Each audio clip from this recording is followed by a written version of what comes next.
অসমের রাজনীতিতে ভাইসের পদার্পণ হলে অসমে ভূমিকম্পন সৃষ্টি হবে। কংগ্রেসের শিবিরের মধ্যে বিস্ফোরক মন্তব্য প্রাক্তন বিধায়ক আব্দুল আজিজের। অসমে কংগ্রেস দলের বহু বিধায়ক এবং নেতা পাতি নেতা মুখ্যমন্ত্রী হিমন্ত বিশ্ব শর্মার বি টিম হিসেবে কাজ করছে, এই মন্তব্য রূপহীহাট সমষ্টির প্রাক্তন বিধায়ক আব্দুল আজিজের। 2026-এর নির্বাচনে অসমের রাজনীতিতে ভাইসের পদার্পণ হলে ভূমিকম্প সৃষ্টি হবে কংগ্রেস শিবিরে, এই বিস্ফোরক মন্তব্য প্রাক্তন বিধায়ক আব্দুল আজিজের। ইউডিএফ দল যদি বিজেপির বি টিম হয় তাহলে ধিং সমষ্টির বিধায়ক আমিনুল ইসলাম জেলে কেন? রূপহীহাটের থেকে এই ধরনের রূপহীহাটের বিধায়ক প্রাক্তন বিধায়ক আব্দুল আজিজ এমন বিস্ফোরক মন্তব্য করে। অসমের রাজনীতিতে ভাইসের প্রত্যার্পণ অসমের ভূমিকম্পনের সৃষ্টি হবে কংগ্রেস শিবিরে, এমনটাই বিস্ফোরক মন্তব্য করলেন তিনি। অসম কংগ্রেস দল থেকে বিধায়ক এবং নেতা পাতি নেতা মুখ্যমন্ত্রী হিমন্ত বিশ্ব শর্মার বি টিম হিসেবে কাজ করছে, এই মন্তব্য করেন তিনি। ইউডিএফ দল যদি বিজেপির বি টিম হয় তাহলে ধিং সমষ্টির বিধায়ক আমিনুল ইসলাম জেলে কেন, এমনটাও প্রশ্ন উত্থাপন করেছেন আব্দুল আজিজ। মই তো কোনো রাজনৈতিক দলের মানুহ নহয়, কিন্তু নিৰপেক্ষভাৱে যদি কথা ক'বলৈ যাওঁ, আজি ভাৰতবৰ্ষৰ যিবিলাক ৰাজ্য কংগ্ৰেছে আহিছে বা মানে বিজেপি নেতৃত্বাধীন গভৰ্ণমেণ্ট হৈছে, আপোনালোকে কওকচোন সেইবিলাক জেগাত ইউডিএফ আছে নেকি? গতিকে অসমতো ইউডিএফক 18টা MLA পোৱাৰ পিছতো তৰুণ গগৈ নেতৃত্বাধীন গভৰ্ণমেণ্ট আছিলে, কংগ্ৰেছ গভৰ্ণমেণ্ট আছিলে। ইউডিএফৰ কাৰণে কংগ্ৰেছ আহিব নোৱাৰে এই কথা যিসকলে কয় এইবিলাক কুকাট মিছা কথা, আৰু এইবিলাক ৰাজনীতিক জ্ঞান কম। কংগ্ৰেছক যেতিয়া উজনি অসমৰ পৰা ভোট মাৰিব, বড়োলেণ্ডৰ পৰা ভোট মাৰিব, মাইনৰিটি 10টা 15টা বা 20টা সিটৰ কাৰণেতো ৰৈ নাথাকে ন। যেনেকৈ বিজেপি আজি আমাৰ মানুহে ভোট দিয়াৰ নিদিয়াৰ কোনো প্ৰশ্নই নাই, আৰু বিজেপি আমাৰ ভোট বিচাৰাও নাই। আৰু যিবিলাক লেংগুৱেজ অসমৰ মুখ্যমন্ত্ৰী ব্যৱহাৰ কৰিছে, চাচা মামাৰ ভোট নালাগে, মিয়াৰ ভোটৰ প্ৰয়োজন নাই, মিয়াসকলক মই আৰু 10 বছৰ দবাই ৰাখিম, তাৰপিছত আকৌ মিয়া মুছলমানতো এই পাৰ্টিত ভোট নিদিয়ে। কিন্তু এইটো এতিয়া বিজেপিয়ে যদি ভোট কেন্দ্ৰীয় দিয়াৰ পৰা ভোট নাপায়, কোনো দুখ প্ৰকাশ কৰে বা আক্ষেপ কৰে, তে এইটোতো লাজৰ কথা হ'ব। কাৰণ এই মানুহখিনিক মানুহ বুলি গণ্য নকৰে। অসমৰ মুখ্যমন্ত্ৰীয়ে অসমৰ যিটো বিজেপিৰ নেতা, যিটো মানে আপোনাৰ সভাপতি দিলীপ শইকীয়াতো আৰু তুচ্ছ তাচ্ছিল্য কৰে। এই দুটা মানুহ বুদ্ধি কৰি লাগি গৈছে যে অহাবাৰ গভৰ্ণমেণ্ট কৰিবই লাগিব, গতিকে মিয়াক টাৰ্গেট কৰি লওঁ। গতিকে ইয়াত ইউডিএফৰ কাৰণে যে চৰকাৰ কৰিব নোৱাৰে এইটো কথা মই মানি নলওঁ। দেখা গৈছে আপোনাৰ বিজেপি শাসন কালত ইউডিএফৰ এজন বিধায়ক আপোনাৰ জেলত আছে, এইটো সম্বন্ধে কি? আচ্ছা চাওক, এই আপোনালোকে এটা ভাল প্ৰশ্ন মোক কৰিছে, এইটো মোক কোনেও আজিলৈকে প্ৰশ্ন কৰা নাই। ইউডিএফৰ লগত যদি বিজেপিৰ এটা নিবিড় সম্পৰ্ক থাকিলে হয়, ভিতৰুৱা সম্পৰ্ক থাকিলে হয়, তেনেহলে কিমান কথা বাৰ্তা কৈছে। আজি ধিঙৰ MLA জন প্ৰায় 7-8 মাহ ধৰি জেলত আছে। এইটো ইচ্ছা কৰিলে অসমৰ মুখ্যমন্ত্ৰীয়ে তেখেতৰ এটা গ্ৰীণ ছিগনেল পালেইতো কালি তেখেতৰ জামিন হৈ যায়। গতিকে 1 মিনিট সময় নালাগিব। গতিকে যদি সম্পৰ্ক থাকিলে হয়, সম্পৰ্কে কংগ্ৰেছৰ লগত আছে। আজি ছয়গাঁৱৰ বিধায়ক, আজি আপোনাৰ সৰুক্ষেত্ৰীৰ বিধায়ক, এইবিলাকতো অপেনলি পাব্লিকে মানে হেৰি কৰি আছে, সিহঁতক অপেনলি কৰি আছে। আৰু মানে আপোনাৰ এটা কথা মই কৈ লওঁ, অসমৰ মুখ্যমন্ত্ৰীতো এইটো কথা নকয় যে মোৰ এজেণ্ট আছে ইউডিএফৰ মোক মোৰ এজেণ্ট আছে, যি সিদ্ধান্ত লয় সেই দেনেন দিয়াৰ মোৰ খবৰ আহে। কিন্তু কংগ্ৰেছৰ কথাটো আজিৰ মুখ্যমন্ত্ৰী কৈয়ে থাকে যে কংগ্ৰেছৰ মিটিঙত ৰাহুল গান্ধীয়ে কি ক'লে, প্ৰিয়ংকা গান্ধীয়ে কি ক'লে, কংগ্ৰেছ সভাপতিয়ে কি ক'লে, চব কথা তেখেতে দেনেন দিয়াৰ পাই যায়।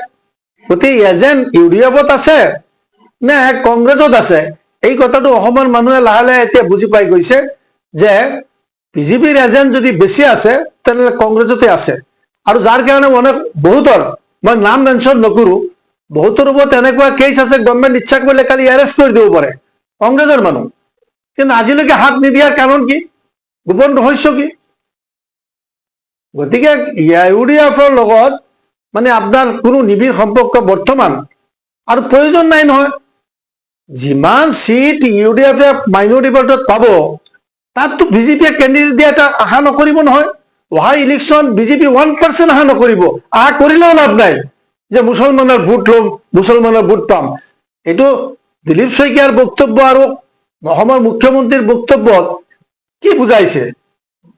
কেণ্ডিডেট হয়তো দিব, এনেকুৱা কেণ্ডিডেট দিব যিসকল জিকিলেও কালি মুখ্যমন্ত্ৰীৰ সন্মুখতো দূৰৰ কথা বিজেপিৰ এটা সাধাৰণ কৰ্মীৰ আগত, হিন্দু কৰ্মীৰ আগত এটা মাত মাতিব নোৱাৰিব। সেইবিলাক মানুহকে বিজেপিয়ে টিকেট দিব আৰু জিকাব যদি পাৰে তাত মাতিব পাৰিব নেকি? আৰু এটা কথা দেখা গৈছে, আপোনাৰ চামগুৰি সমষ্টিত আপোনাৰ বাই ইলেকশ্যনত উপ নিৰ্বাচনত আপোনাৰ ইউডিএফে কেন্দ্ৰীয় দিয়া নাই, তথাপিও কংগ্ৰেছৰ যিজন আপোনাৰ তানজিল হুছেইন আছে প্ৰায় 26,200 ভোটত আপোনাৰ পৰাজয় হৈছে। এইটো সম্বন্ধে আপুনি কি কয়? চাওক, তানজিল হুছেইন বদৰুদ্দিন আজমল চাহাবে যেতিয়া কৈছিল, মই মোবাইলত কথাটো শুনিছো যে তেওঁ মোৰ ভতিজাক, মই তাত মানে কোনো কেণ্ডিডেট নিদিওঁ। মই ভাবিছিলো যে ইউডিএফে কেণ্ডিডেট দিলে কমেও 10,000 পৰা 15,000 ভোট নষ্ট কৰিলে হয়। 10,000 পৰা 15,000 ভোট ইউডিএফৰ যিকোনো এজন কেণ্ডিডেট দিয়ে তেন পালেই হয়। কিন্তু তথাপিও আজমল চাহাবে তাততো কেণ্ডিডেট দিয়া নাই। আজমল চাহাবে কেণ্ডিডেট দিয়া নাই, তেনেহলে আজমল চাহাবে কাক খাতিৰ কৰিছে? ইয়াত বিজেপিক খাতিৰ কৰিছে নে ৰকিবুলক খাতিৰ কৰিছে? এতিয়া নিয়ম মতে ৰকিবুলকে খাতিৰ কৰিছিল, তথাপিতো হাৰি গল। গতিকে তাতে টিকেট নিদিয়াটো আজমল চাহাবে ভুল কৰা নাই, মই ভাবো শুদ্ধই কৰিছে। এটা চান্স দি দিলে ৰকিবুল হুছেইনৰ ল'ৰাক জিকি আহক। কাৰণ মই সিহঁতে যে কথাটো কৈ থাকে যে আপোনাৰ ইউডিএফৰ কেন্দ্ৰীয়ৰ কাৰণে সিহঁতে চৰকাৰ কৰিব নোৱাৰে, ফেল কৰে, এই কথাটোৰ প্ৰত্যুত্তৰত আপুনি কি? আৰু ইউডিএফৰ কাৰণে নকৰে, ইউডিএফটো যোৱা বাই ইলেকশ্যন চামাগুৰিত দিয়া নাই। চামাগুৰিত ইউডিএফে কেণ্ডিডেট নিদিয়াৰ কাৰণেতো হাৰি গল। এইটো কাক দুখ দিব? ইউডিএফটো কেণ্ডিডেট দিয়াও নাই বা ইউডিএফে কোনো এটা পাৰ্টিক সমৰ্থন কৰা নাই। কিছুমান নচুপচু কেণ্ডিডেট থিয় হৈছিল, কিছুমান নচুপচু কেণ্ডিডেট থিয় হৈছিল যিসকল 800-900 ভোট পাইছে।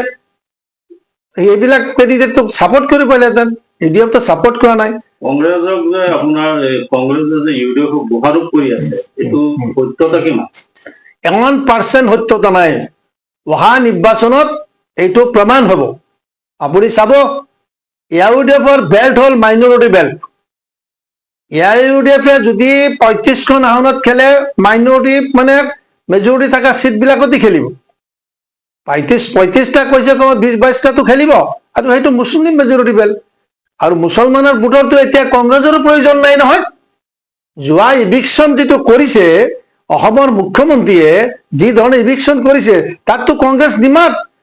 এইবাৰ নিৰ্বাচনত মই যি আশাউদ্দিন ওৱাইচি আপোনাৰ অসমত কেন্দ্ৰীয় দিয়া অহাৰ সম্ভাৱনা আছে নেকি? না, মোৰ লগতো তেখেতৰ দলক এটা বহুদিনীয়া সম্পৰ্ক আছিল, এতিয়াও আছে। কিন্তু মোৰ মতে যদি বদৰুদ্দিন আজমল চাহাবে তেখেতক কয়, তেখেতক ৰিকুৱেষ্ট কৰে, তেখেত আহিব পাৰে। আৰু তেখেত বিহাৰত যেতিয়া আহি গৈছে, 5জন বিধায়ক পাইছে, আৰু তেখেতেও যদি আমাৰ বদৰুদ্দিন চাহাবৰ এতিয়া 16জন বিধায়ক আছে, বাকী কেইটা সমষ্টিত যদি তেখেতক প্ৰাৰ্থিত্ব দিয়ে বা চেম্বুল একেই হওক, মানে এয়া আমাৰ আছাদুদ্দিন চাহাবৰ সমৰ্থিত প্ৰাৰ্থী দিয়ে বা নিদিলেও, তেখেত যদি ইয়াত আহে আজমল চাহাবৰ লগত একেলগ হৈ কেম্পেইন কৰাৰ সম্ভাৱনা মই নুই কৰিব নোৱাৰো। কাৰণ বদৰুদ্দিন আজমল চাহাব আৰু তেখেতৰ এটা সুসম্পৰ্ক আছে। তেখেতো পাৰ্লামেণ্টত 3বাৰ MP আছিল, বদৰুদ্দিন আজমল চাহাব 3বাৰ পাৰ্লামেণ্টত MP আছিল, তেখেতৰ 3জনলৈকে MP আছিল। গতিকে আছাদুদ্দিন ওৱাইচিৰ লগত তেখেতৰ যিটো সম্পৰ্ক আছে, হয়তো তেখেতে ডাইৰেক্ট যদি ৰিকুৱেষ্ট কৰে আহি যাব পাৰে। আৰু আহিলে আপোনাৰ লগতো বোলে বহুত দিনৰ এটা ভাল সম্পৰ্ক আছে। না, মোৰ লগত তেখেতৰ চিনাকি আছে। মোক তাজুল বক্সি নামৰ এজন মানুহ আমাৰ নগাঁৱত, তেখেতে মোক প্ৰথম লৈ গৈছিলতো, তেখেতক খুব ভাল পায়। তেখেতৰ জৰিয়তে মই তেখেতক সাক্ষাৎ কৰিছিলো, আৰু তেখেতক মই তেতিয়া ৰিকুৱেষ্ট কৰিছিলো যোৱা নিৰ্বাচনৰ আগত। তেখেত কৈছে যে তাত বদৰবাই আছে, মই নাযাওঁ। বদৰুদ্দিন আজমল চাহাব আছে কাৰণে তেখেতে নাই। আৰু এতিয়া বদৰুদ্দিন আজমল চাহাবৰ পাৰ্টীয়ে যদি তেখেত ৰিকুৱেষ্ট কৰে, তেখেত আহি 2-4টা মিটিঙত কেম্পেইন কৰি দিব, ডাঙৰ কথা নহয়। আৰু পাৰিলে তেখেতে 2-4জন প্ৰাৰ্থীক যদি দিয়ে বদৰুদ্দিন আজমল চাহাবৰ লগত মিলি, তেনে কংগ্ৰেছ মানে মাইনৰিটি বেল্টটো চাফা হৈ যাব। যদি আজমল চাহাব আৰু আছাদুদ্দিন ওৱাইচি চাহাবে যৌথভাৱে অসমৰ এই 22খন সমষ্টিত যদি কেম্পেইন কৰে, এটা single seat Congress will not get in ensuing election. Not a single seat will get by Congress side. যদি আছাদুদ্দিন মাইনৰিটি বৰ্ড এটা চিট দেব। আছাদুদ্দিন ওৱাইচি চাহাব তো অসমত এই ৰাজনৈতিক বক্তব্য ৰখা নাই যেতিয়া কংগ্ৰেছ সম্পৰ্কে তেখেতে বক্তব্য ৰাখিব, কংগ্ৰেছে বিগত দিন কি কাম কৰিছে এইবিলাকতো আছাদুদ্দিন হৈছে শিকাই দিব নালাগে, বদৰুদ্দিন চাহাবক শিকাই দিব নালাগে। হয়তো বদৰুদ্দিন চাহাবৰ এতিয়া বুজি পাইছে যে উজনি অসমৰ পৰা যদি আমি 40খন আসন আনিব নোৱাৰো তেনে কোনো দিনেই কংগ্ৰেছৰ নামত গভৰ্ণমেণ্টত নহয়। আৰু বিজেপিয়ে এইটো ভালদৰে বুজি পাইছে যে উজনি অসমৰ পৰা যদি আমি 40খন আসন আনিব নোৱাৰো আমি আৰু ছেকেণ্ড থাৰ্ড টাইম গভৰ্ণমেণ্ট কৰিব নোৱাৰিম।